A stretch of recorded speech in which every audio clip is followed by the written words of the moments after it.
कराची के इलाके buffer zone में घरेलू मुलाजमों पर तशद्दुद का मुकदमा दर्ज कर लिया गया। मुतासरा खातून की मुद्दईयत में मुकदमा दर्ज किया गया। सोशल मीडिया पर घरेलू मुलाजमों पर तशद्दुद की वीडियो मंजर-ए-आम पर आई थी, जिसमें खातून पर तशद्दुद करते हुए देखा जा सकता है। तशद्दुद के दौरान खातून को सीढ़ियों से धक्का भी दिया गया।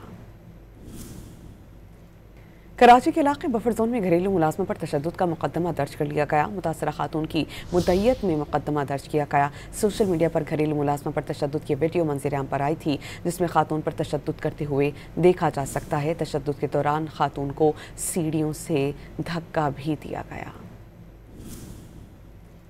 कराची के इलाके बफर जोन में घरेलू मुलाजमों पर तशद्दुद का मुकदमा दर्ज कर लिया गया। मुतासरा खातून की मुद्दईयत में मुकदमा दर्ज किया गया।